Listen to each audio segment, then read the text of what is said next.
Real quickly, looking forward to getting back on the field. Excited about the opportunity to play this weekend. Sort of tough to sit back last weekend and watch. And I think our team is focused, and we'll look forward to them coming out. So I'll take questions. Yeah, still wait for the bikes.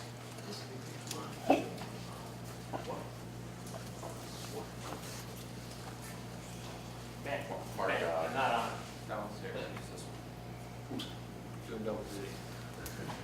Mark, can you kind of run through what Sunday was like for you watching the guys in the NFL? Did you get a chance to watch any of those games, or you focus on what you guys are doing right now? Yeah, I saw a couple of snaps of the Redskins game and a little bit of the tail end of the Browns game. I didn't catch when Drew threw a touchdown pass. I think that was late as well. But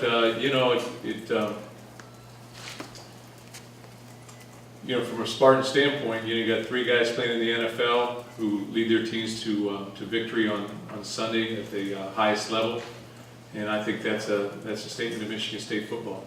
What they've been able to accomplish individually, and then from as a group, just being from Michigan State, and so we sort of look at that. And when young people look at our program, they have to be able to sit there and say, yeah, if we come to Michigan State, we can have great success. We can go on and play at the highest level and be successful at that level as well.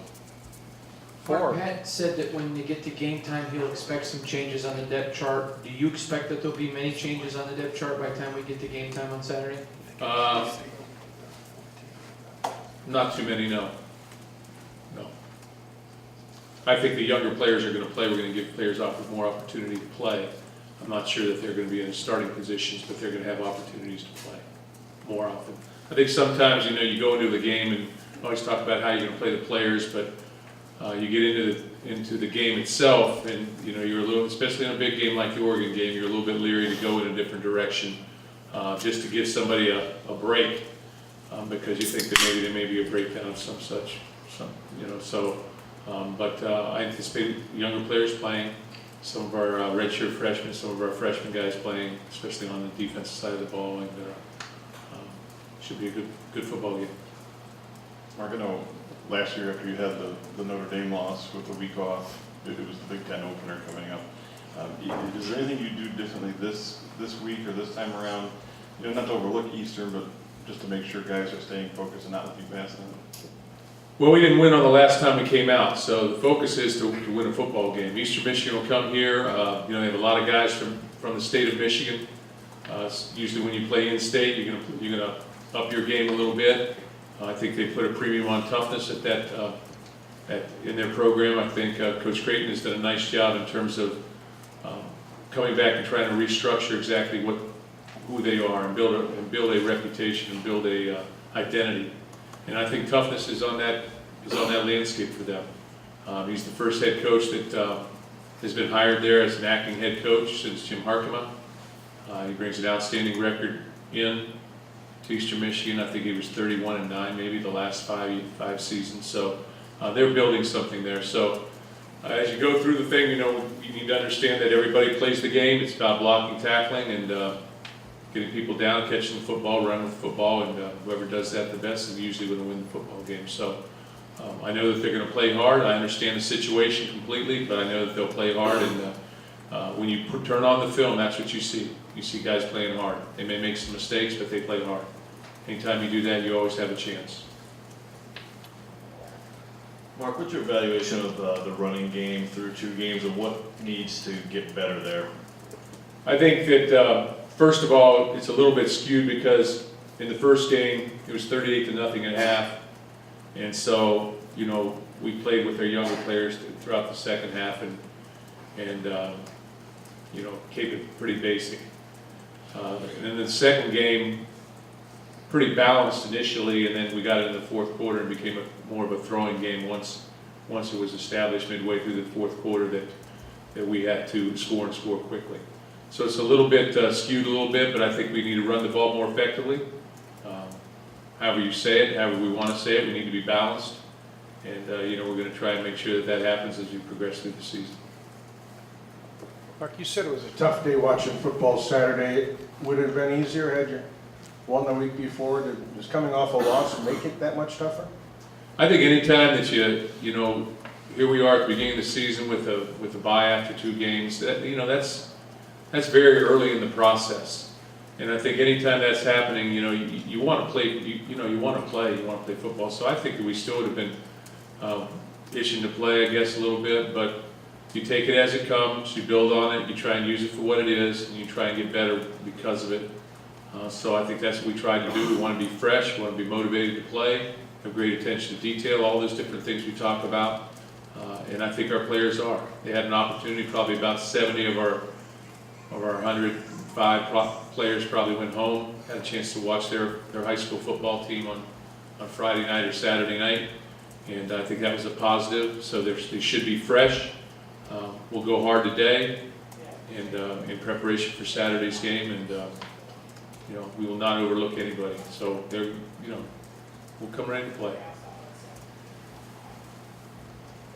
I used to sitting up here. Different. Yeah, Mike. Oh yeah, get the field.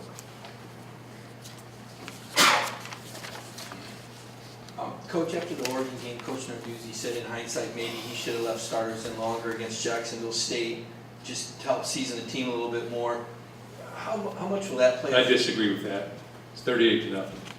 We get our younger players playing. Okay, I guess I was. Next question. Yes. Getting there, in the Eastern Michigan game, how important is it for you to get your starters' confidence, and also in light of the fact that you're number 11, in light of the fact that there is consideration for college football playoff, how do you manage the game differently? We're not going to run. We're going to play to win the football game, and end of story on that. We're going to play to win, and after that is accomplished in any game. After that is accomplished, we're going to try and get our younger players playing, and develop experience and depth on this football team. And that's how we play it here. I'm not interested in taking a timeout before the end of the game to get another 7 points. I'm interested in playing the game the way it's supposed to be played and letting it go. But we will play hard and we'll come ready to play. And if we hand the ball off to somebody, I expect them to run hard and try and score a touchdown. So I guess, I don't know what the question is, which is 0-0 right now. So my main focus is they all count 1, and we need to be prepared to play a football game on Saturday afternoon. So I guess with that in mind, I guess when Oregon called a timeout, is that something that you understand because of where Oregon is, or is that just part of the game that they scored a 4th down touchdown on you late? I think they called a timeout because it's they decided to go for it on 4th and 2. And I think it just sort of happened that they scored the touchdown. It happened, we got to deal with it. But I think it was probably the smart thing to do rather than risk a field goal, possible block, etc. And, it happened that they scored the touchdown on it. But no, I didn't hold it against them or anything like that. Mark, Coach Creighton is very similar to you in personality off the field. And he has mentioned to me about looking to you kind of as a role model about building a program. Can you just talk about when you hear those kind of compliments from people that you play and where you have grown as a coach, are you able to maybe appreciate, look back on how far you have come? That's very kind of him, but I think his record is greater than my record at this point. I think he's had success where he's been. I was at Sound Mind and Body Camp when he spoke. Prior to my speaking, I was impressed in his delivery. I've been very impressed that he's not going to back down from anything, that he's going to challenge his players to play with great effort, great toughness, and know what to do. And that's where it all starts. And you start by building your program that way, by instilling toughness in them, not trying to get the fast ticket, not trying to get the fast track to a win. It's got to start with building a foundation, and I think that's what he's trying to do. And I can appreciate that aspect when you come in as a new football coach, wherever you're at, regardless of what the record was before then. You're trying to build a foundation in terms of what your goals are, what your ideals are, who are you conceptually, and that takes time. And so I know that's a difficult job. I understand that. But as I've said before, you turn on the film, they play hard. And that's the first thing you have to ask yourself. Do they play hard? And the answer is yes.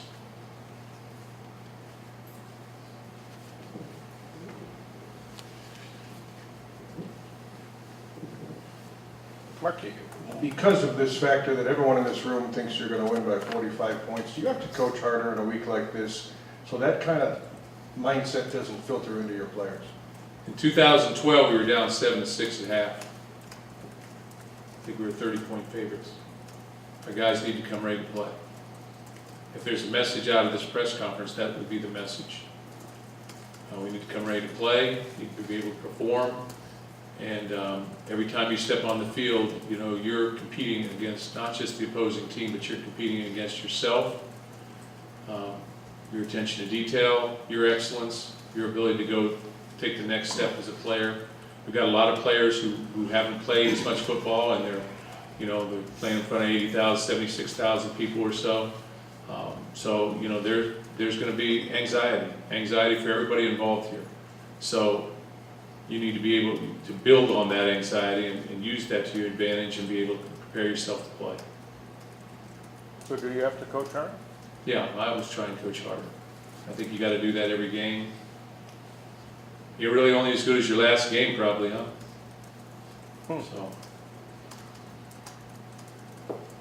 Mark, I guess kind of speaking of that, I mean, defensive tackles seemed like they had an up and down day. Eugene could have made some plays. How have you evaluated that group on the whole, replacing 2 starters? And then is it also still possible we see Enoch or someone else step in there this year that we haven't yet? I would say that based on how we performed in the first game very well, the second game, you got a guy that in terms of Mariota that makes things happen. He's a very good quarterback, probably leading the Heisman race maybe right now, I don't know. But he's a very good player, and he made us miss. So we stopped the run for the most part. They had 20 yards rushing at half, 53 yards after 3 quarters. They had a couple runs at the end of the game that sort of opened it up. But prior to that, I thought we got pressure on the quarterback. We pressured the quarterback 10 times where he had to scramble and make something happen. We eliminated the run. We went 5 times 3 and out between the second quarter and the third. So everything was going in the right direction. What we needed to do was be able to finish, and I don't know why we didn't finish. It had something to do with maybe them. I'm sure it did. They're a good football team. But for whatever the reason is, we as a program, not as a defense, not as an offense, but we as a program, as a coaching staff, weren't able to finish that football game. And so, again, as I've said, and we talked about this last week, the onus is on all of us. It doesn't go in one particular area. And I think with, we're going to get Kittredge back, we're going to get Damon Knox back. That gives us 6 defensive tackles to play once we get in the Big Ten season. Been very excited about our 2 freshman defensive tackles.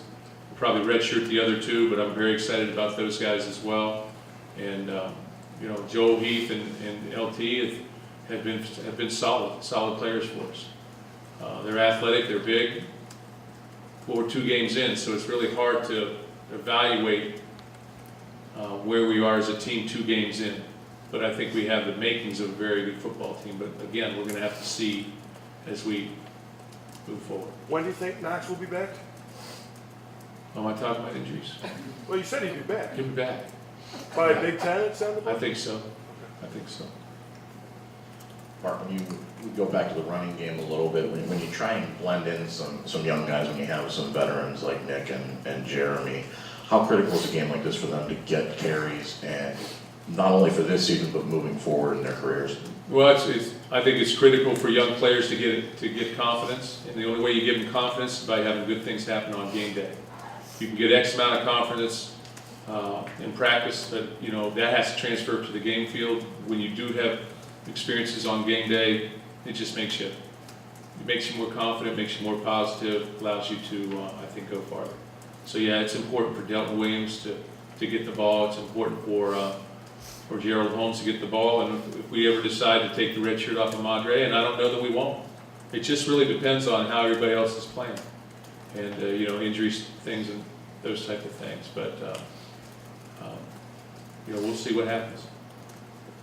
Mark, what about a defensive end in the depth chart right now? Obviously, Marcus and Shalik played the majority of the last game. Is it Evan next? Is Montez still possibly going to play this year? What do you have at the reserve level there? Montez will play. I think he's a guy that continues to get better.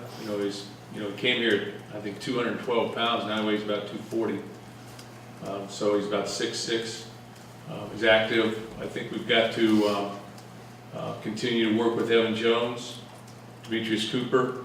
I mean, Evan's been solid. He's had a solid camp, and you know, he's a tough guy. He's going to play with great technique. And then you know, I think Cooper's got to come. He's got great ability, and we've got to see that ability come out in him on game day.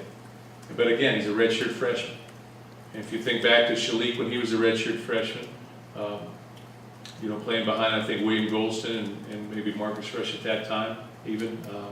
You know, when you did have opportunities, he wasn't quite as productive as maybe he was the following year. So we're looking for those things to come out in him. I would say all those guys have an opportunity to play, just based on no-huddle offenses and tempo and some of the different things that we see. Any other questions for Coach?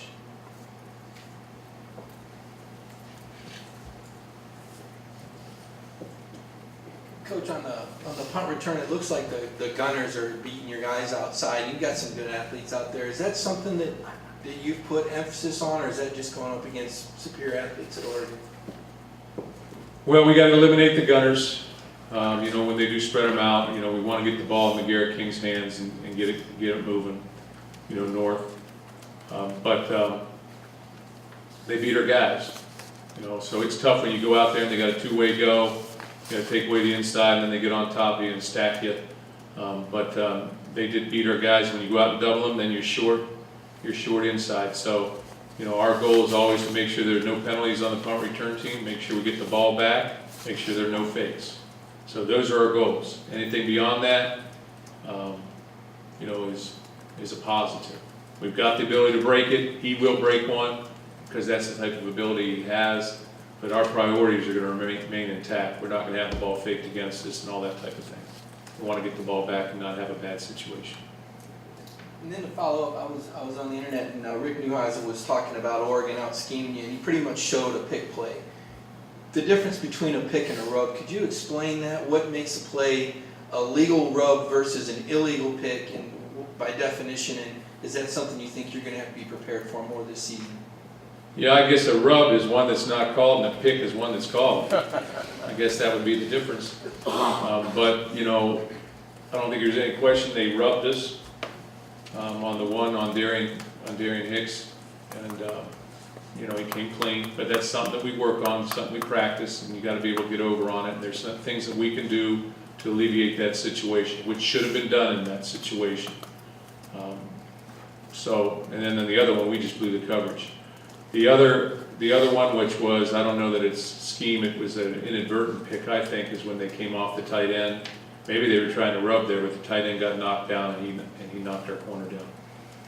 So I'd say those are the two that are in question probably. I don't think we were out schemed, but I don't have the telestrator.